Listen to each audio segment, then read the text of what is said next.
Hey guys, thanks for joining. We'll give it a minute and we'll get started.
All right.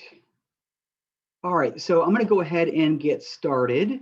Thanks for joining me today. Today we are going to um, talk about the purchase and sale of raw land. And anyone else in the group that has had experience with this, please feel free to chime in. This is certainly not the end all beat all gospel about how to buy and sell raw land. But that's today's topic. So before I get into that, I wanted to review a couple of miscellaneous things. I submitted an article to the Texas Association of Realtors magazine several months ago, and didn't really think anything of it, but they actually published it in the most recent issue. So it would be May's issue, I suppose. It's the one that you probably just got in the mail. I'm mentioning this because the article that I submitted was about the follow-up process. And I think that it's timely given the lack of inventory and the kind of wondering, well, what can I do until I get that sale, and what can I be doing to try and generate business? And so we have this exact same follow-up process on our website. You're more than welcome to read the article, but it's pretty much word for word what's on our website. So if you guys have any questions about that, let me know. But I think that if you know one person that could be a referral partner for you, then you have someone to assign this process to. So keep that in mind. The next thing I wanted to review is this is a Shortcut Thursday, and I wanted to give a shout out to Helen, who I know is on the call today. So thank you, Helen, for bringing this up a couple of weeks ago. So I'm going to show you zip forms real quick. And I forgot that this existed, or maybe I just didn't know in general. But Helen, like a like a lot of new licensees, went to a zip forms class. And so if you've gone through the 4-week training as a new licensee, there are some call outs there to go to a matrix class or to a zip forms class or something that the board offers. And there's good reason for this. I think the more you can become familiar with the shortcuts of the technology, the less overwhelmed you may feel. And so she did that and reminded me that there is a way to really not leave any blank. And so here I am in the 1 to 4, and the most common area nowadays is paragraph 12, which is settlement and other expenses. So just as a reminder, this is the paragraph that your buyer might put something in if they wanted money to help them close. All right, so VA loans and FHA loans do this a lot. And it's just a dollar amount to help you or help the buyer defray the closing costs. Okay, now I'm going to go into this field, and let's say my buyer did not want anything. You really shouldn't leave any form or any blank or any box unchecked.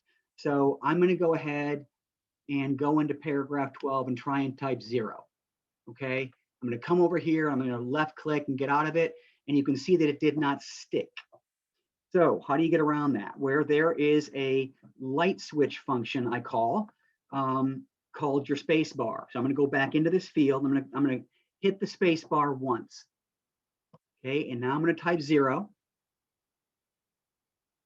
and get out of it, and it's stuck. Okay, so you could do that with numbers. You could do that, I think, with words. Yep. So, or you could put NA, I suppose. But the reason why TREC and TAR don't want us to leave any blanks blank is because it opens up the possibility of someone putting something in there that wasn't there before. And if you haven't been in that situation, that's awesome, but it does happen out there. So hope that was helpful. And you should be able to do that in any field that exists in any of these contracts, not just the 1 to 4. Okay. Okay. So the next thing I wanted to review was, I know that we have several investors in the brokerage, and in some cases that's all they do. And so I wanted to just let you guys know I'm going to be creating a Facebook group just for investors.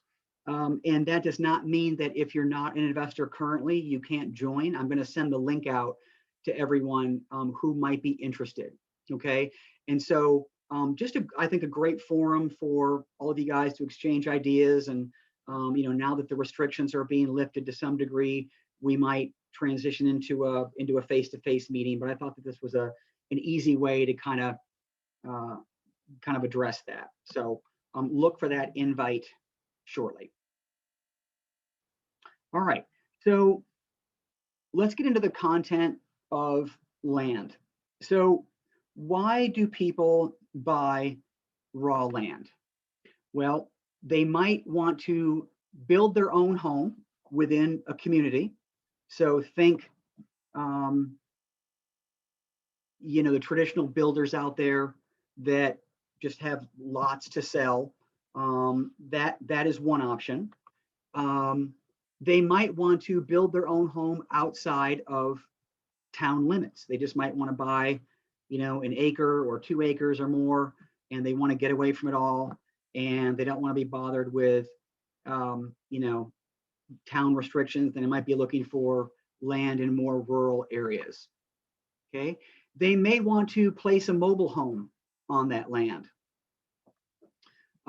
They may want to buy it for hunting. They may want to use it as a land lease. And so for those of you that don't know, that's pretty common, and it is oftentimes used for hunting. I know some folks that have bought dozens and dozens of acres, not because they hunt, but because they lease it out to others that want to do that. And they might have some commercial endeavors as well. Okay, so, but one thing about land is they're not making any more of it. And so people that want to buy this, you have to be versed in what the common hurdles are. Okay, so how is land, raw land, different from farm and ranch? Well, farm and ranch will often have structures on it. Okay, so when you think farm, you're probably thinking animal stables or silos or something that served a purpose. And it will be more defined as to the actual use of that land. So whether it's really two, crops or livestock. Okay, raw land will also likely be taxed much less because there is nothing on it yet. So the good news about raw land is that there's no structure on it. The bad news is that there's no structure on it. And so I'll kind of review why that's a double-edged sword in a second. But a raw piece of land has no assigned purpose yet. But a farm and ranch acreage sure does. Okay, so here are some things to think about in this arena. Okay, so let's talk about the survey. So survey costs and the time it takes to obtain that survey. The price of a survey for a typical lot and block, quarter of an acre property in the middle of a subdivision is going to be $500 to $800. Okay, if you're buying an acre, 2 acres, 5 acres, the cost of that survey goes up exponentially. So I'm mentioning that because you will run into a situation where the seller doesn't have a survey. And you may not think it's a big deal for the buyer to get a survey, but it is a very big deal in land because they're usually talking about an acre or more, and that has a price tag associated with it. Secondarily, we all know from current experience that these are taking a lot longer to obtain. The other issue with surveys is that if they're selling 10 acres, but it's part of 20 more acres, well, then that has to be defined. And so it gets a little bit more complicated in that regard. But these are things that you have to think about if you have a buyer or really a seller for raw land. Okay. Second thing, does that land have water, sewer, and electric? And more importantly, where are they coming from? So ideally, see, the advantage of buying land within a town limit is that all of this infrastructure already exists. And so they're on a city sewer, they're on city water, and electricity has likely been run or is easy to run to that piece of land. But if it's rural, there could be issues with regards to electric, meaning that it could be run out there, but maybe you can't heat your home, but with propane. If it's not on city sewer, that means a septic system has to be installed. That is a very expensive proposition. Okay, so let's talk about water for a second. So had an agent, and he might be on today, Randy from Austin, bought a plot of land in the Austin area recently, and zone residential, and there was nothing on there, right? And so he had to get a water meter installed to have water brought out to that property when he eventually decided to build a home on it. Well, it was about $4,000 or $5,000 to do that. So that's my point. Now he knew that cost was coming, but it is, I think myself included, we think it's as easy as like calling up the cable company and they'll say, oh yeah, we'll just flip a switch and it'll be reflected on your next bill. It is not that easy, and it is not that inexpensive. So if there are no utilities run out to that parcel of land, that's a big consideration. Not that it's going to be a deal breaker, but there's costs associated with that. All right. So I talked a little bit about zoning. So what is the zoning? The tax records will likely show you what it is currently zoned at. If we are only talking residential, if it's zoned residential, then you're probably okay. But each town and each county has their own zoning map and zoning documents that will tell you specifically in black and white what can be done with that property. So before I was a real estate agent, I used to see signs all over, towns that said proposed zoning change. And I never knew what that meant. And what it means is that that piece of land was zoned for one thing and someone bought it and wanted to do something else with it. And the reason they post those notices is because members of the public have an opportunity to voice their opinion on that zoning change. And so that's kind of what those signs are there for, but it also is indicative of that can actually be done. So if something is zoned residential and you want to put a gas station on it, then there is a process for that. Now, well, let me move on. I'll get back to my point in a second. So fourth thing to think about is easements and really setbacks for that matter. Now, if you had a survey, you would know what those are. But if you remember from real estate school, there are all sorts of easements, and for various reasons.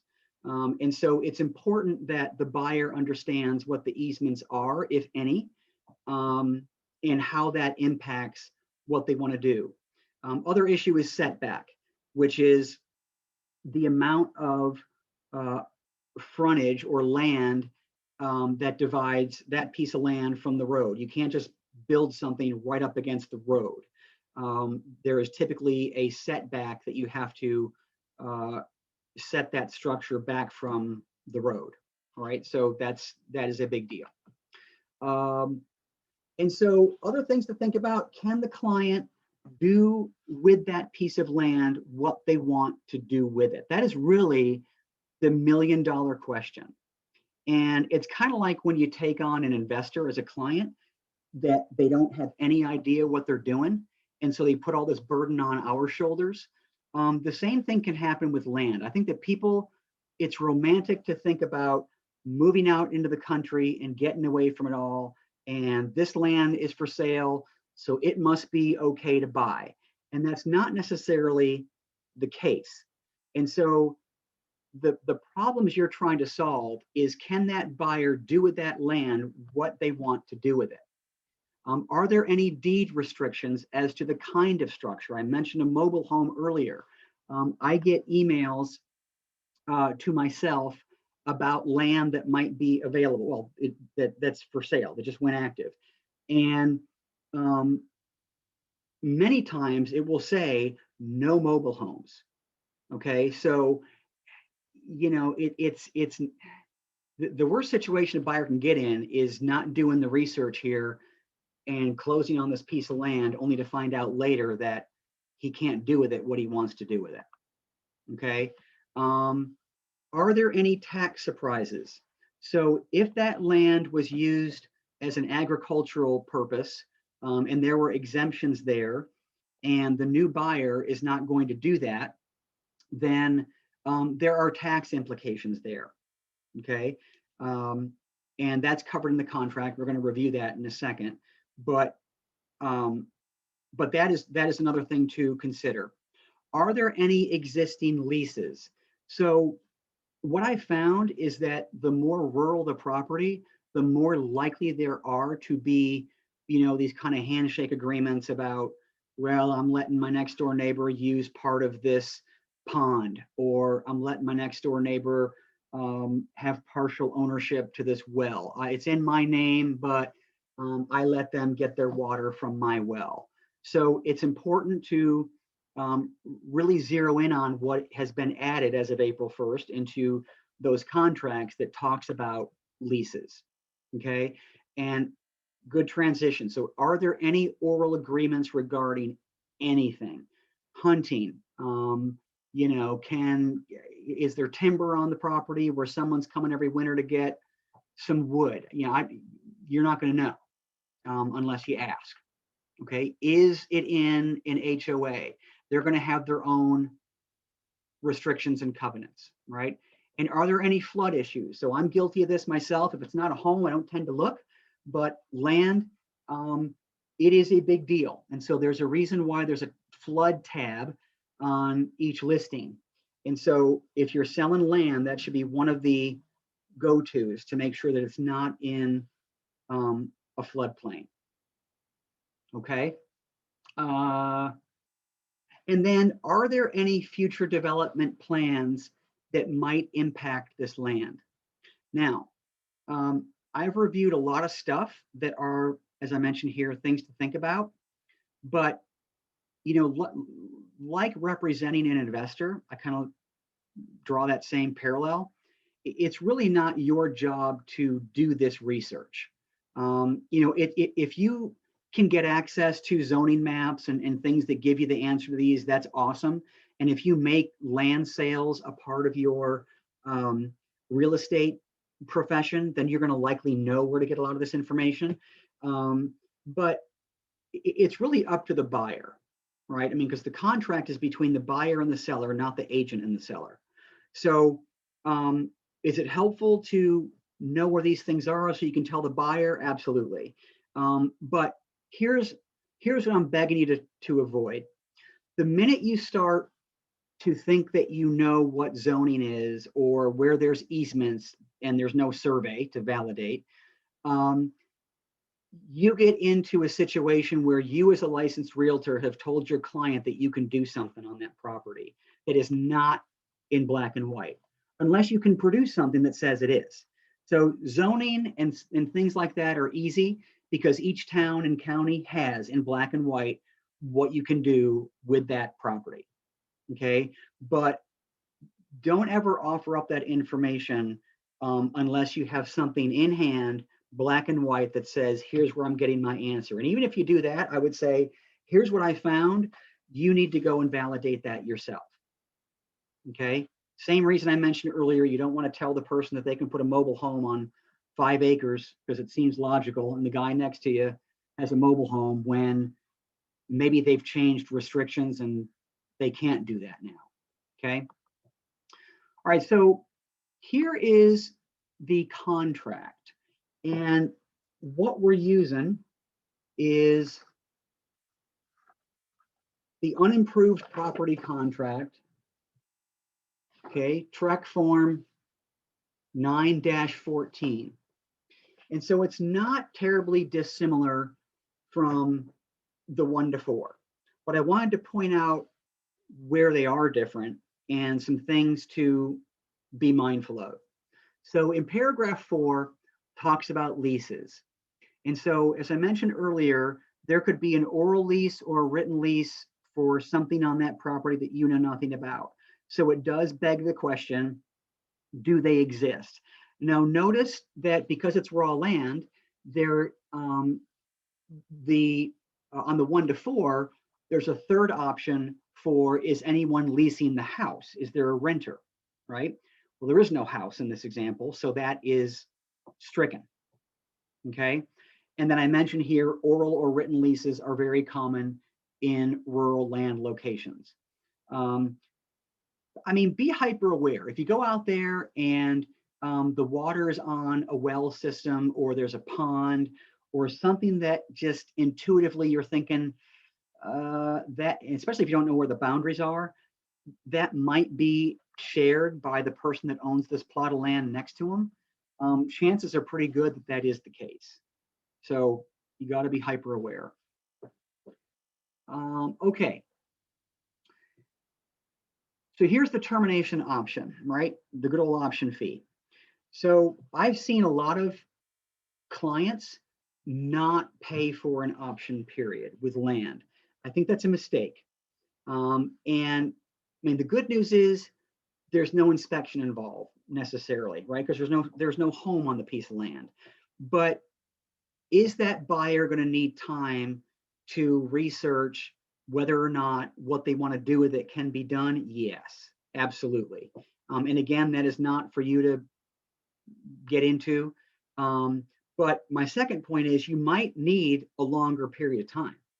And so just because of that, I mean, if there's no utilities out there, if it's kind of ambiguous as to what can be done, you know, they're going to need more time. So a 7-day, 5-7-day option period might not cut it. So if you need more time, make sure that the seller is compensated appropriately. So, you know, maybe that typical $150 needs to be more. Okay, so the objection section. So normally in a 1-to-4 contract, we're putting in single family residence.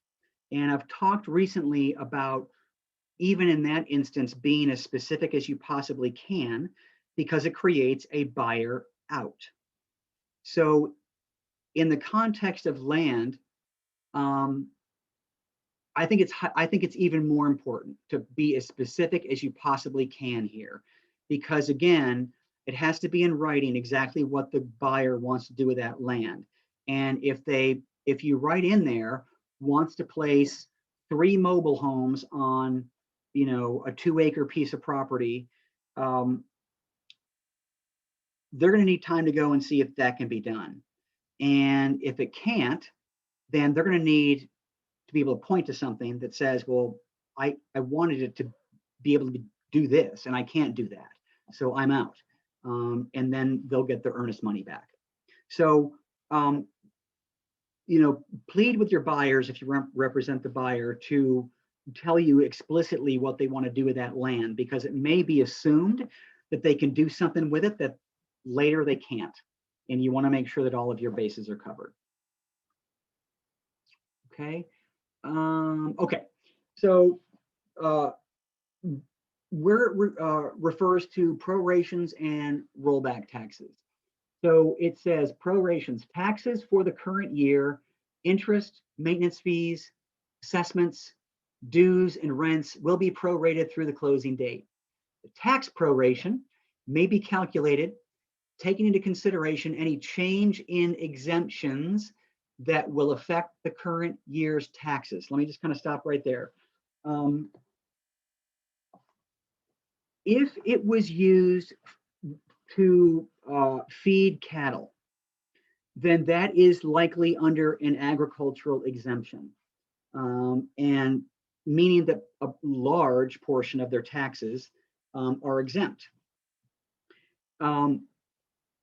If that changes, then there are implications for either the buyer and or the seller. Okay. And this is where they need to contact either a lawyer or a CPA. Okay.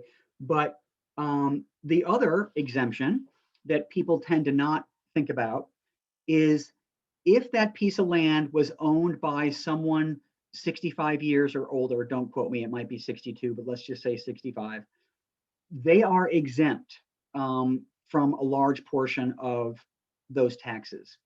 If someone comes in and buys it and they're not 65 years or older, then that has implications. Okay. So reading on, if taxes for the current year vary from the amount prorated at closing, the parties shall adjust the prorations when tax statements for the current year are available. If taxes are not paid at or prior to closing, buyer shall pay taxes for the current year. So the rollback taxes is kind of what I was referring to earlier, which is in paragraph B. And that is really small. As we say in the Northeast, that's wicked small. So I'm going to pop out my contract. Okay. Rollback taxes say if the sale or buyer's use of the property after closing results in assessment of additional taxes, penalties, or interest for periods prior to the closing, the assessment will be the obligation of the buyer. If assessments are imposed because of seller's use or change in use of the property prior to closing, the assessment will be the obligation of the seller.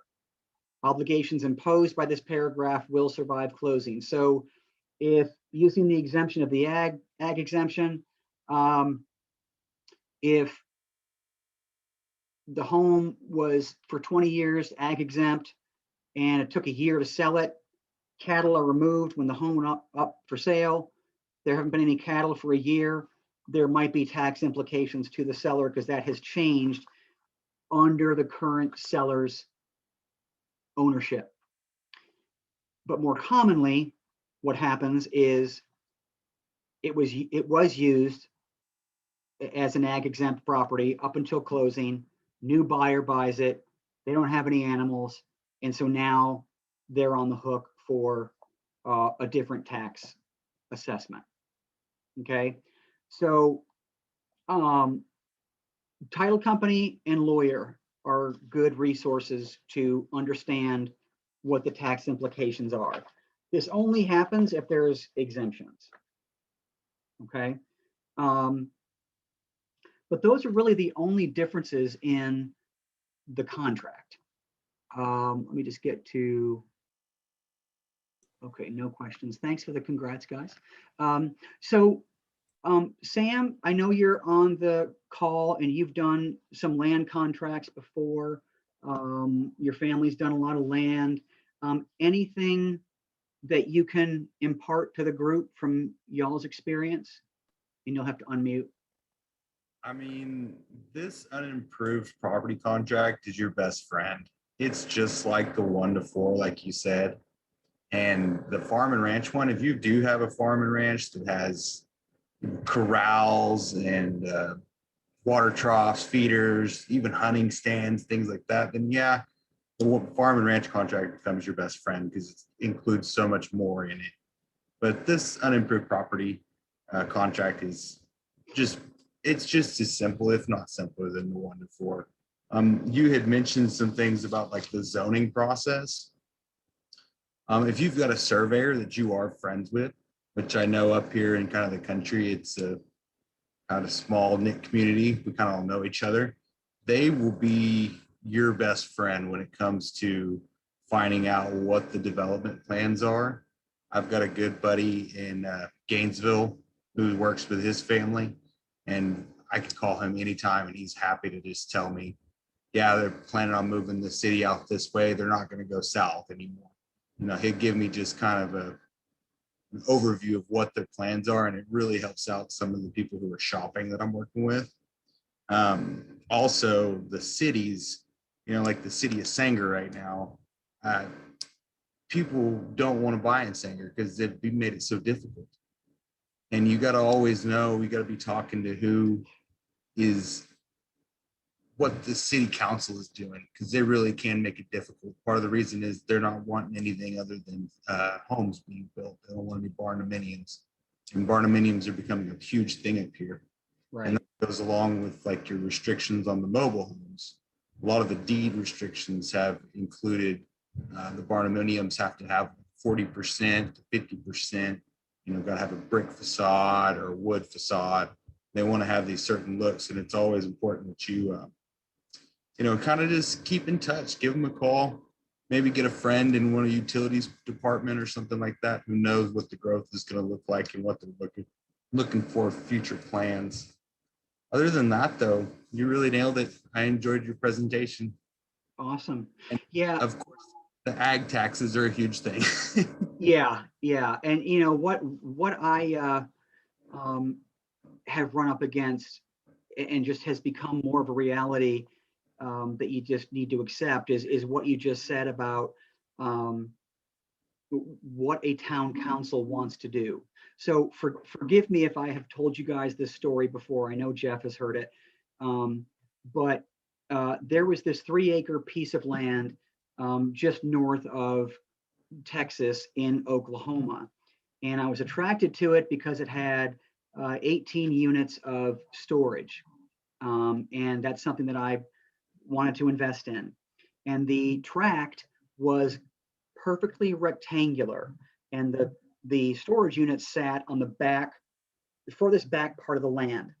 And the current owners were RVers, and they wanted to create a kind of no frills RV park in the front portion of the land. Had plenty of room to do it, by the way. And the more I talked to them, the more I thought, that is $1 million idea.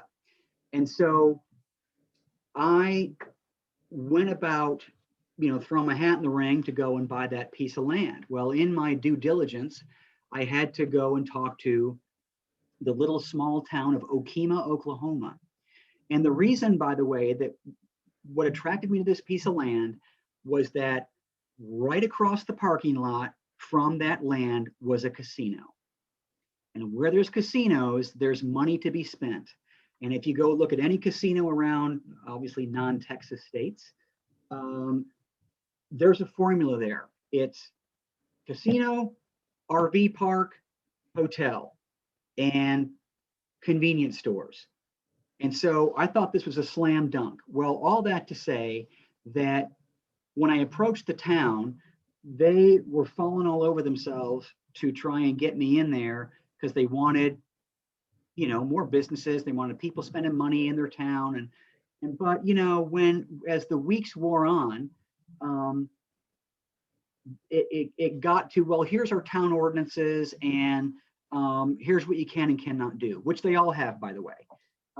And it became clear that I could not do what I wanted to do. And it took me weeks to get to those answers, by the way. COVID, everyone was locked down, couldn't get a hold of anybody. And so, and I'm still bitter, if in case you can't tell. I'm still bitter that, because your clients are thinking, like I was, this is the United States of America. I should be able to go and build an RV park on this land that I owned if I want to go and build an RV park. Well, that is not the case. Zoning and permitting, at least on a commercial side, are going to be the biggest hurdles to overcome. Not so much on residential, likely, but I mean, you just heard it from Sam. You would think that in Sam's in the Aubrey area, so the further north you go, you'd think it'd be, more rural, less restrictions. And it's kind of surprising they don't want barndominiums. Again, you should be able to do whatever you want with your land within reason. But, the local municipalities have other ideas.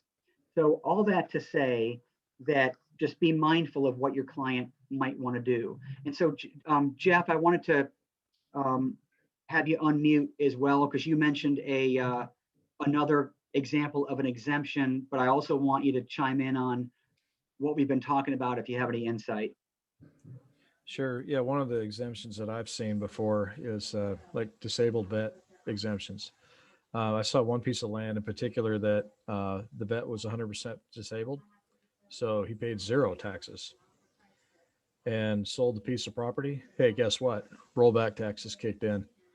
Denton County was foaming at the mouth to get this piece of property sold because they hadn't been collecting any taxes for quite a while. And the use of the property wasn't going to change immediately, but the buyer was going to eventually put housing on that, bought it as raw land, and it's going to put in like basically a one street little development in there. But yeah, they paid dearly. Another thing I was going to mention too is all these little municipalities have found this to be a major revenue stream, the permitting and all that kind of stuff. And that also extends to their ETJ. Yep. Oh, really? Yeah. Oh, yeah. A lot of the P&Z planning that they do extends to the ETJ, even though it's not immediately enforceable until it's, incorporated, right, or annexed. It is something to consider, especially if you're looking at long-term land development plans on a piece of property that, eventually as these little small towns grow, they have the ability to gobble up the ETJs. In fact, there's an interesting conflict going on right now between Collin County and Denton County, up in the area where I have my property. Since the tollway's going up through there, they're both fighting over who has ETJ rights. Because they can see that there's definitely going to be some annexation going on as soon as the tollway happens. Salina's wanting to annex from that side, Pilot Point's wanting to annex from the other side. So it's going to be really interesting to see. Right now, Pilot Point is more, their zoning and stuff is more friendly to the investor, whereas Salina's, I think, in my opinion, is more, favorable to them in terms of tax revenue and things like that. Yeah. But a lot of interesting stuff going on in northern Denton County right now. Yeah. And so for those that don't know what the acronyms mean, so P&Z is planning and zoning, and each town has a department. It might be a department of one, but someone does exist to do that. And ETJ is a county-owned land that was never annexed into an actual town. So it doesn't belong to anybody but the county. Is that pretty accurate, Jeff? Yeah, basically ETJs are defined to establish who has the right to annexation. Okay. So that's why the P&Z rulings tend to be looked at by ETJ property owners too, because they want to see, okay, in the future, if I do get annexed, what am I going to be subject to? So, Right. Right. Okay. Good deal. Well, does anybody have anything else to share or contribute?